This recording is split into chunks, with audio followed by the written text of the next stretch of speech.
உங்கள் தந்திவன் தொலைக்காட்சியில் சாணக்கிய தந்திரம் தினமும் இரவு 8 மணிக்கு காண தவறாதீர்கள். பெஞ்சல் புயல் கரையை கடந்தது. கரையை கடந்தாலும் அதன் பிறகும் புதுவையில் மழையை கொடுத்து வருகிறது. பெரும் பாதிப்புகளை கேடிசிசி ஜோனில் ஏற்படுத்தும்னு எச்சரிக்கை விடுக்கப்பட்டிருந்த சூழலில் அது இப்போது புதுவையில் பெரும் பாதிப்புகளை ஏற்படுத்தியிருக்கிறது. புதுவை வரலாற்றில் இல்லாத அளவுக்கான பெருமழையை அது கொடுத்திருக்கிறது. ஏன், எதற்கு, எவ்வாறு, இதை தாண்டி அது ஏன் நகர மறுக்கிறது, கரைக்கு உள்ளே போயிட்டு அப்படின்னு நிறைய கேள்விகள் இருக்கிறது. நம்மோடு வானிலை ஆய்வு மையத்தில் பணியாற்றி ஓய்வு பெற்ற அதிகாரி முனைவர் பாலசுப்ரமணியன் சார், வணக்கம்.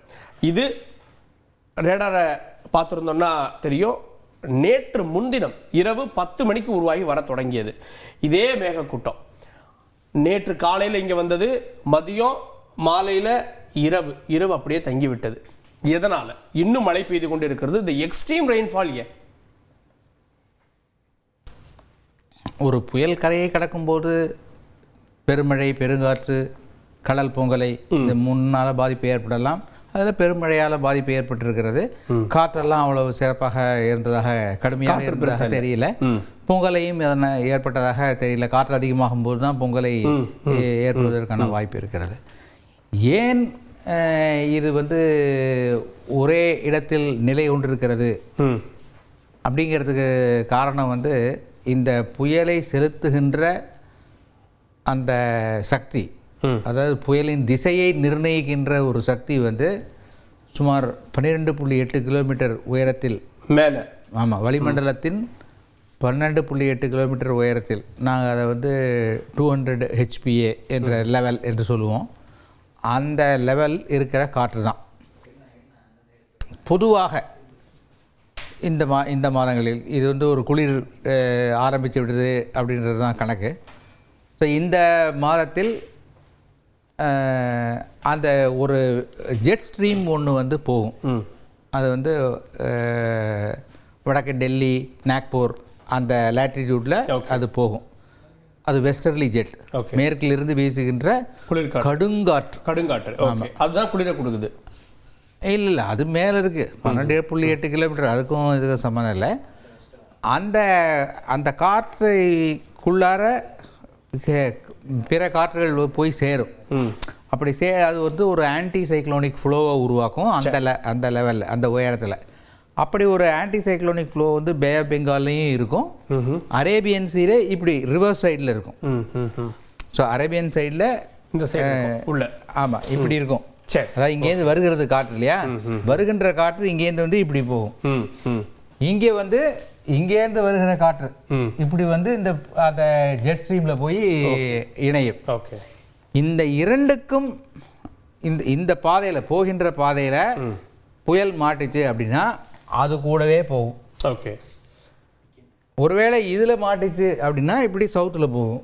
ஓகே, ஸோ மேல்மட்ட காற்று நடுவில் மாட்டுச்சு, ரெண்டுக்கும் நடுவில் ஒரு ரீஜன் இருக்குது, அதுக்கு பேர் கால் ரீஜன் அப்படின்னு பேர். நம்ம மெட்ரலாஜிக்கல் பார்லன்ஸில் COL, கால் ரீஜன் அப்படின்னு பேர். அந்த இடத்தில் மாட்டும்போது அது தன்னுடைய பாதையை தானே முடிவு செய்து கொள்கிறது.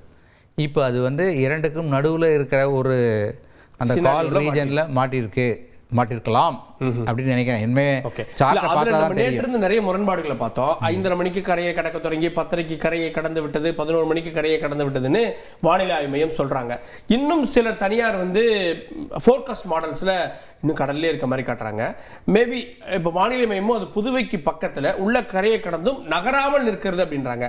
ஸோ அதை ஸ்டால் ஆயிடுச்சு அப்படின்னு, கரைக்கு உள்ள ஸ்டால் ஆயிடுச்சு அப்படின்னு பார்க்கலாமா? ஸ்டாலிங்கிற வார்த்தை இங்கே பயன்படுத்த வேண்டிய தேவையில்லை. அது நிற்கிறது. ஒரு புயல் அல்லது ஒரு காற்றழுத்த தாழ்வு பகுதி, மண்டலம், ஆழ்ந்த காற்றழுத்த தாழ்வு, ஏதோ ஒன்று நகராமல் ஒரு இடத்தில் இருக்கிறது அப்படின்னா அதனுடைய மூமெண்ட்டுக்கு தேவையான அந்த மூமெண்டம் அதுக்கு கிடைக்கல. அதோட மூமெண்ட்டுக்கு தேவையான அந்த மூமெண்டம் அதுக்கு கிடைக்கல அப்படின்னு தான் அர்த்தம். இப்போ அவங்க தனியார் வானிலை ஆர்வலர்கள் சொன்னதெல்லாம் அது கடலில் இருக்குது, இனிமே தான் கரையை கடக்க போகுது, இனிமே தான் புதுச்சேரி, கடலூர் மாவட்டங்களில் கனமழை, மிக கனமழை, அதி கனமழை எல்லாம் பெய்ய வாய்ப்பு இருக்குங்கிறது தான் அவங்களோட கணிப்பாக இருக்கிறது இன்னும் கூட. ஆனால் நம்ம வந்து கரையை கடந்து அது உள்ளுக்குள்ளார வந்துருச்சு. உள்ளுக்குள்ளார வந்துருச்சுன்னா ஃப்ரிக்ஷன் காரணமாக, அது வந்து உராய்வு காரணமாக அது வலுவிழக்கும். அதான் வந்து பொதுவான தேரி. அந்த தேரிப்படி இது வந்து ஆகலை, வலுவிழந்து இருக்கணும். ஆனால் காற்று அடிக்கலை. காற்று குறையுங்கிறதுக்காக தான் அந்த ஃப்ரிக்ஷன் தியரியை. காற்றே இல்லை. அடுத்த சில மணி நேரங்களில் குறையும்ன்றாங்க. இது குறையிறதால மழை குறையுமா?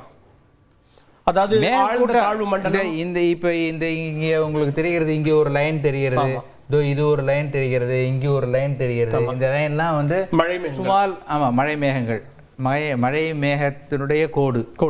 அந்த கோட்டில் இருக்கிற அந்த மழை மேகங்களெல்லாம் வந்து சுமார் 8 கிலோமீட்டர் 9 கிலோமீட்டர் உயரத்துக்கு இருக்கும். அதுதான் அந்த கலர் நமக்கு வந்து சொல்கிறது.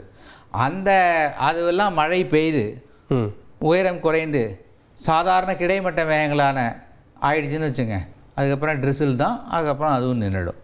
ஸோ அது வந்து சக்தியை செலவழிக்க வேண்டும், அதற்குள்ளார இருக்கிற சக்தியை அது செலவழிக்க வேண்டும். சரி, ஓகே. இப்போ காலையிலேருந்து நம்ம எல்லாம் பேசுனது இந்த மழை எவ்வளோ, இந்த புயல் வந்து எவ்வளோ மழையை கொடுக்கும் அப்படின்னு. சென்னையில் சிலர்லாம் சொன்னாங்க இரவு மிதக்கும்னாங்க, இன்னும் ஒரு சிலர் 18 மணி நேரம் மழை ஜாக்கிரதையாக இருந்துங்கன்னாங்க.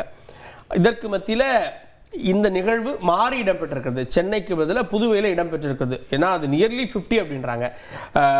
இப்போ வரைக்கும் கொடுத்துருக்கிறதுபடி மயிலம் சொல்கிறாங்க. மயிலத்தினுடைய நிலவரம் என்ன, எவ்வளோ கணிக்கப்பட்டிருக்கு? நானே கூட நேற்று நம்ம சேனலில் சொல்லும்போது கூட சொன்னேன், நேற்று காலை 10 மணி முதல் 4 மணி நேரத்திற்கு, அதாவது 2 மணி வரைக்கும் ஹெவி ரெயின் இருக்கும். அதுக்கப்புறம் வந்து மழையின் போக்கு குறையுங்கிற மாதிரி தான் நான் சொல்லிட்டு இருந்தேன்.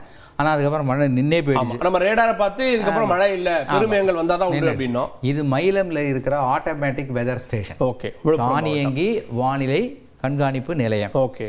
இதில் பார்த்தீங்கன்னா இது நேற்று காலை 5:30 மணிக்கு, அப்போ வந்து மழை இல்லை, மழையே இல்லாமல் தொடங்குது. ஆமாம், இங்கே தான் ஆரம்பிக்குது. 6 மணிக்கு ஏதோ ட்ரிசிலோட ஆரம்பிக்குது. ஓகே, 6, 7, 8 அப்படியே போயிட்டு இங்கெல்லாம் வேகமாக.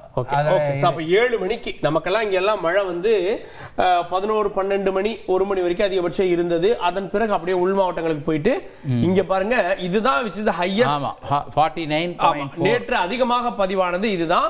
50 சென்டிமீட்டர் பதிவாகி இருக்கிறது மயிலம் பகுதியில். அடுத்தது புதுவையில் வந்து 46.4 சென்டிமீட்டர். ஓகே, ஸோ அதை எப்படி பார்க்குறது?